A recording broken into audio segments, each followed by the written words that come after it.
Hey Jack, Well, how you doing? doing good. How are Can you? you hear me? Can you hear me? Yeah, I can hear you perfectly. Perfect. Yeah, no, I'm really good, thank you. Thank you. Just to introduce myself, my name is Jibril Osman. I have a platform called Studio One from Toronto, where I interview international artists like yourself and local artists in Toronto. So it's a pleasure to get you on the platform. No worries. Yeah, nice to meet you via video. Yeah, I went on your page and saw some of the artists you've worked with and thought it was yeah, really cool that's for thanks. sure. Just before we begin, can you briefly just introduce yourself and then we'll just get started? Sure. I'm Jack Metcalfe. I play the drums in the Hunna. You might also know me as IK. Perfect. Okay, so just to start, can you talk to me about what it was like growing up in England and when you can kind of remember music coming into your life? Yeah, I mean, personally for me, my dad's a mastering engineer in the music industry, so he's been doing that for like over 40 years. When I was young, I was kind of in and out of studios in London, so I was very familiar with hearing a lot of different types of music, going to lots of different shows. But yeah, I mean, taking so many influences as well as a kid kind of made me just who I am on the drums and take all these influences. But I went to music college as well, locally, and then in London as well for 4 years, like 2 years, both colleges, doing music performance. That was all like drum related for me, and just like picking up loads of different flavors, working with loads of different musicians. I was in a band for 2 years at college as well, where we wrote our own music. But family wise, my folks, have so many different tastes, and they were kind of hippies as well back in the day. So there was a lot of like a big rock side to it as well. So obviously with the drums, that kind of really drew me in, with bands like Queen and Led Zeppelin and the Pistols, Beatles, Stones, AC/DC, so Jimi Hendrix. So yeah, a lot of the old school stuff kind of was the first stuff I heard, and then when I got older, I obviously started listening to loads more myself. So that's pretty interesting. So do you think growing up in such kind of this musical landscape really helped you pursue it as a really thing that you could really pursue, considering all that you said? Do you look back on that and think about how it seemed possible, I guess? Yeah, I mean, obviously, like my dad was on the technical side, so being in studios, I saw the process a lot, especially making albums and singles, and he cut vinyl as well. So I saw like a lot of the kind of behind closed doors process that went into all of these amazing artists' work. But I think it also made me realise that maybe I wasn't the techiest guy. I found it very interesting, but at the same time, it made me, I think seeing the live shows made me go, wow, I do want to be in this world, but, as a player. Yeah. My dad definitely, my folks were very encouraging, and, they helped me a lot, taking me to drum lessons, and, they were very kind of supportive with it, just because it was quite natural to the household anyway. Yeah. And what drew you to drumming, that aspect? Were there drummers that you saw play, or even bands that you looked at and looked at the drummer and were like, that's what I want to pursue? Like, talk to me about that. Yeah, for sure. I mean, I used to kind of, headbang with like tennis rackets and stuff, thinking I could be a guitarist. But it's kind of weird. I didn't really think about it because I was really into, like sports and, music as well as a fan. But I think, I went to a show that Brian May from Queen was doing at the Royal Albert Hall in London. I went with my dad. I was probably about 11. And I'd seen quite a few bands before that, but I don't know why at that moment in time the drums just really, it almost grabbed me, Yeah. visually and just the sound as well. It blew me away. So I think there was kind of that. I always go back to that moment where there's a bit of a spark of like, I think I want a drum kit. So in a weird way, without sounding cheesy, I kind of felt like the drums picked me out of all the instruments. Yeah. And then it was so it was like love at first sight, technically. Yeah. And a lot of people, when they go to like post-secondary or they go to education, most of the time they pick a study that doesn't necessarily have to do what they really want to do. Tell me about how, I guess, it was going to school for music. That must have been really cool to do that. Yeah, I mean, my actual secondary school, which I think is high school for Canada and America, so like 11 to 15, 16. Yeah. We had music at school, but it wasn't that great, if I'm honest. So I didn't really, apart from when you had to do it the first couple of years, I didn't find the love of the instrument through school.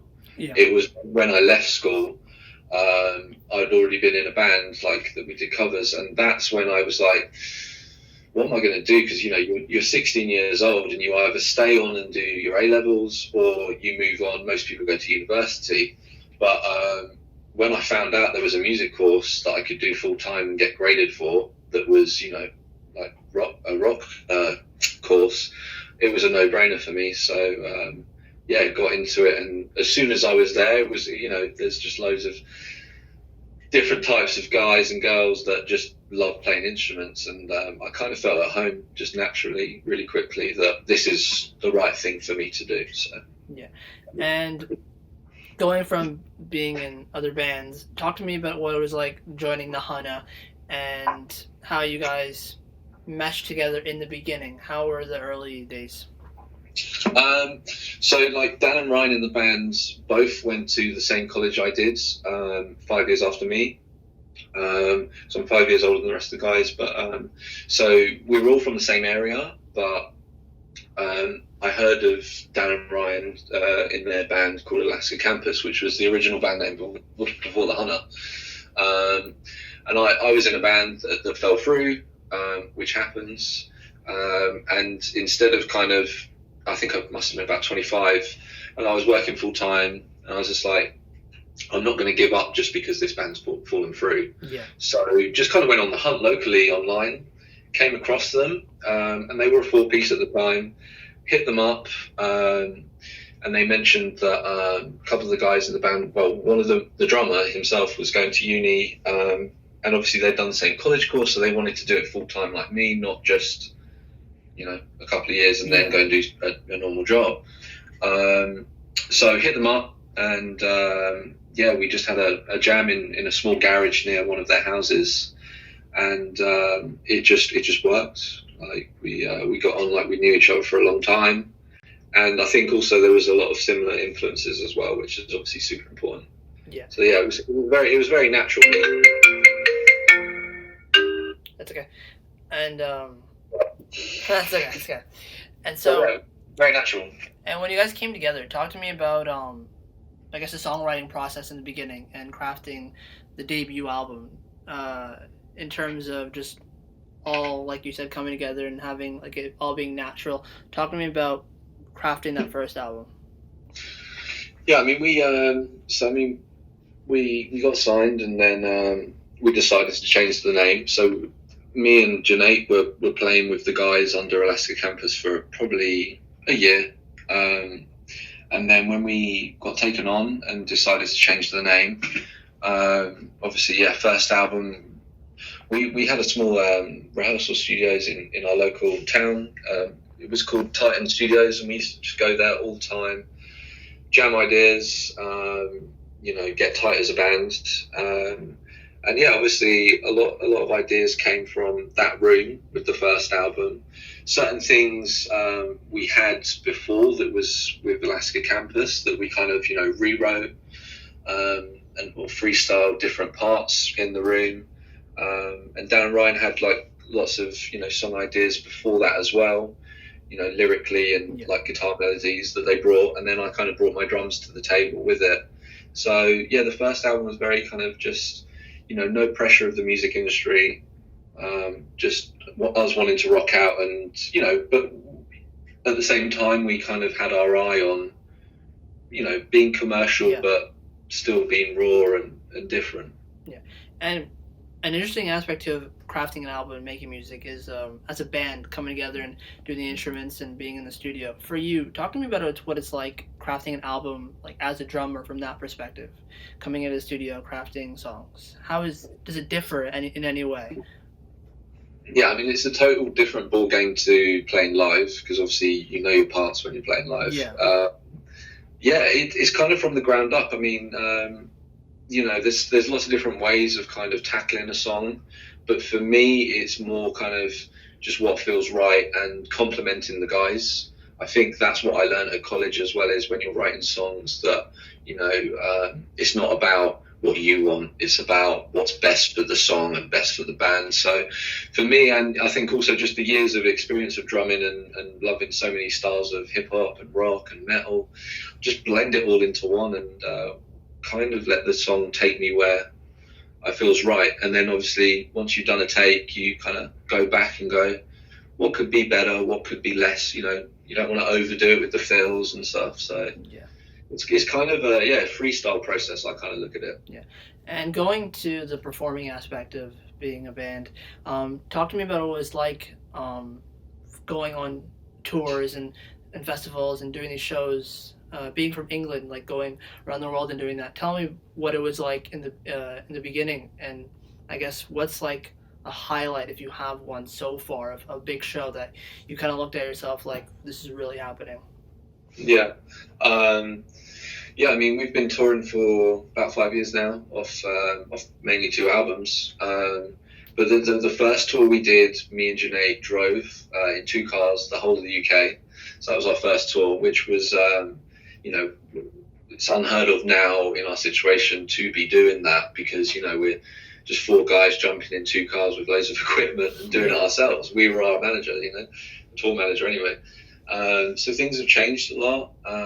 We now have a crew who are amazing, tour manager, and, it just changes your perception on kind of how it works, because when you start out, you don't realize how many more people are going to be involved down the line. Yeah. But for us, touring's great. We have such a good time. We love meeting different types of people.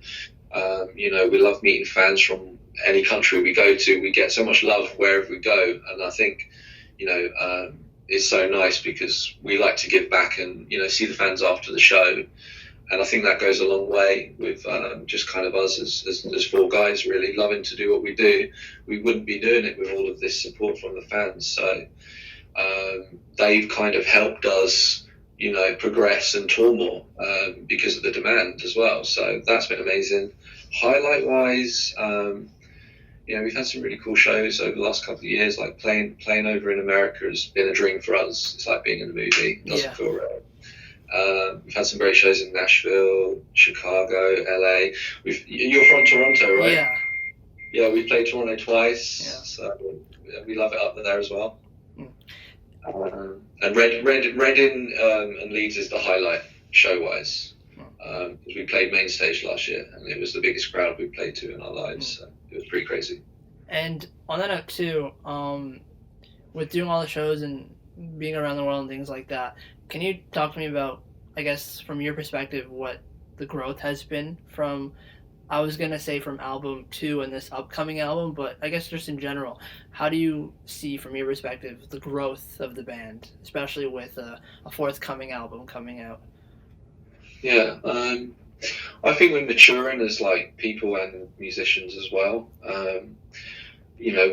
I think this is the first album where we felt like we've really kind of experimented into different areas that we haven't done before. Adding some hip hop elements that we've always wanted to do. I think there's elements where you could say there's darker sides to it, heavier sides, more alternate sides. Musicians, we're learning every day, like you do with any musician, but as a band, I think on stage as well, the last couple of years, it's just got way tighter than it originally was. Not that it was bad, but it's got to a point now where there's a lot more on the line, and it's like, this is our jobs, this is our career, so let's kill it and be as good as possible live. So, but yeah, musically, we're just kind of like spreading our wings a bit more and excited to tour the third album. Yeah, and in nowadays in music, I feel like there is this kind of thing where it's hard to pinpoint what genre of music an artist is making or a band is making, and Yeah. as a band or even as like an artist, when you're on album 2 and 3 and 4 and you want to like dive into more things, for you guys, is it a comfortability thing where you feel great that you can, as you were saying, you can be more experimental and do that, and like what are your thoughts on that concept of growing as a band and experimenting more, but also I guess there's this idea of having fans that are used to a certain sound. Like how do you guys, I guess, tackle that?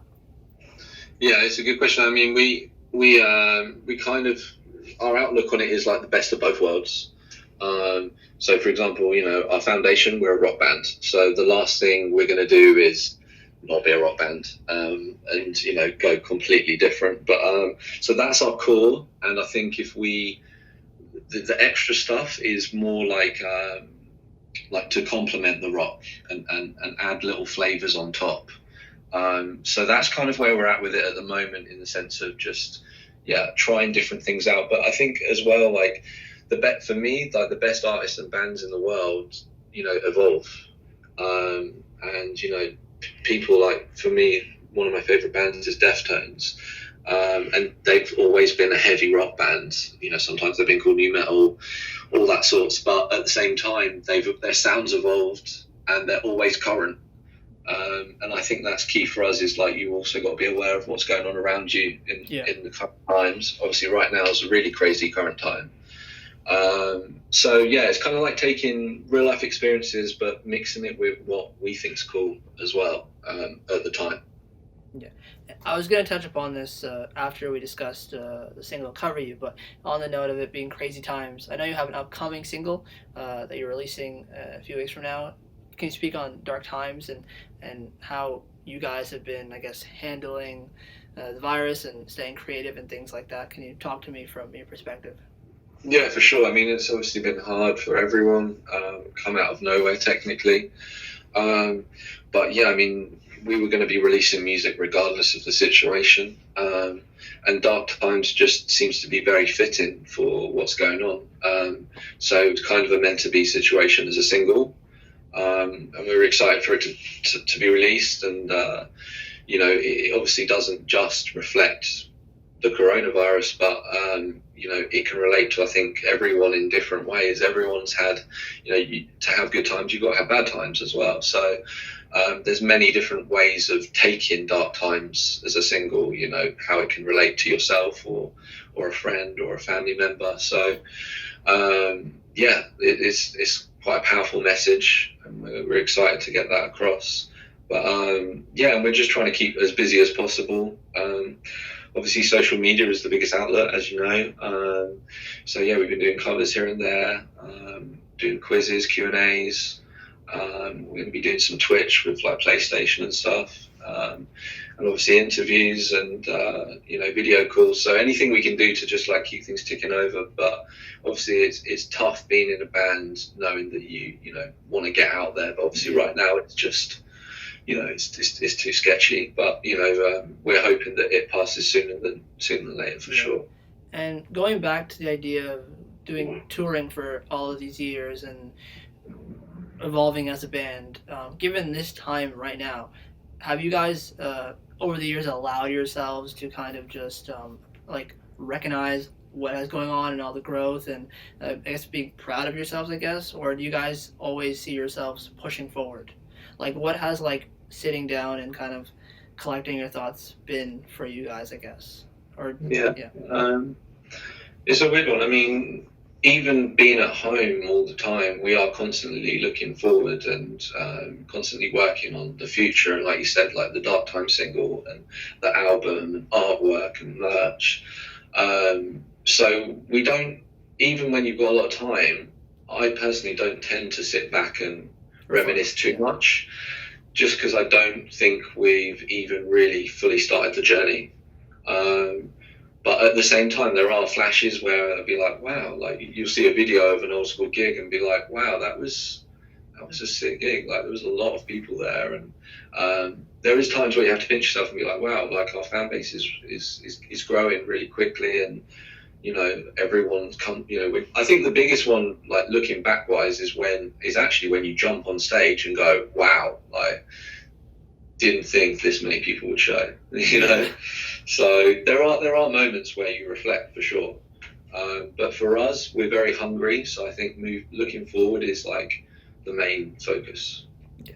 And with this upcoming album, for you guys as a band, can you talk to me about what the idea of being more experimental and putting that on the record? Can you talk to me, since the album was coming out later on in the year, can you talk to me about what this particular album means to you guys in the stage of your careers?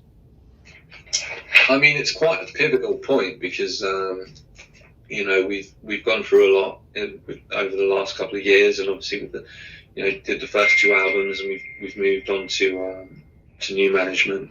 So it's not been a straightforward situation for us in general the last couple of years, but that's that whole sort of dwell inside as well. We're just ready to move forward now and show everyone what we're about. But yeah, the third album is definitely kind of a crossover of what we've been through, but current situations and just hope and moving forward.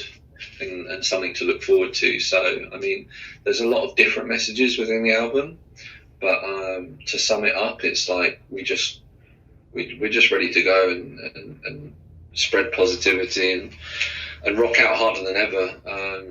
And I think we've got a lot to say lyrically as well. Ryan's, wrote a lot, in this album that could be to do with love or loss. Hard times, dark times, good times. And we've collabed with a couple of people as well that we're really excited about that we've never been able to do as well. So, obviously Travis Barker is the first feature, which is a dream come true to have a guy like that kind of support you, I guess. I was going to touch upon working with Travis Barker. I know that must be surreal. Yeah, for sure. So, I mean, in a nutshell, I'd rather die than let you in is kind of, that's the album title. So that's what we're rocking with. And I think everyone will see in the future a lot more about, what it's about and what we're going for.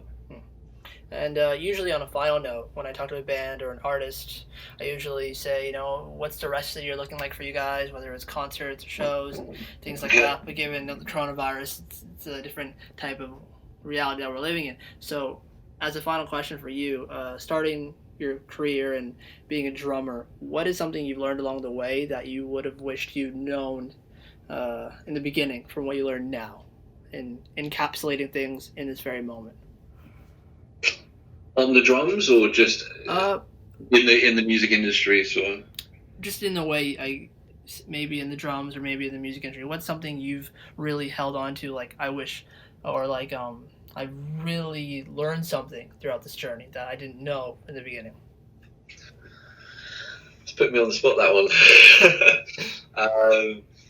I mean, I've learned lots of things. I think probably one of the main things as a drummer is how valuable the drums are to the whole process, in the sense of, I've heard it before in the past when I was younger that the drums are the backbone and the rhythm section. But I think it's made me realise now I've done it and toured for a long time, how important me keeping time for the band is, and the driving force behind the live shows. So I think it's kind of probably what I didn't realise as much as I did when I was younger is how much of a important role it is to perform at the back and keep everything ticking and keep everything nice and tight. One guy on tour said to me a while ago, he was like, keep it in the pocket, Jack. And I was just like, I think I know what he means. And then I actually didn't. This was me being quite young and naive. And then I found out what it meant and was like, wow, like, yeah, I'm all about that. And a German band as well called me the Sewing Machine. because they came up to me after a show and was just like, "You're the soul of the scene, Jack. You're so tight on that kit." So Yeah. that's kind of one thing I've taken from being a drummer is time is everything. Again, it's been like an absolute pleasure to get you on to Studio One. I was really hoping to catch you guys when you came in Toronto in May, but We will next time. But I'm sure time will come and you guys will come. Again, absolute pleasure. Great conversation. Thanks for taking out the time. Yeah. Great question. Thank you very much as well. Appreciate it. Thank you very much. Stay safe and have a good rest of your day. You too. Take care, man. Take care. Studio One.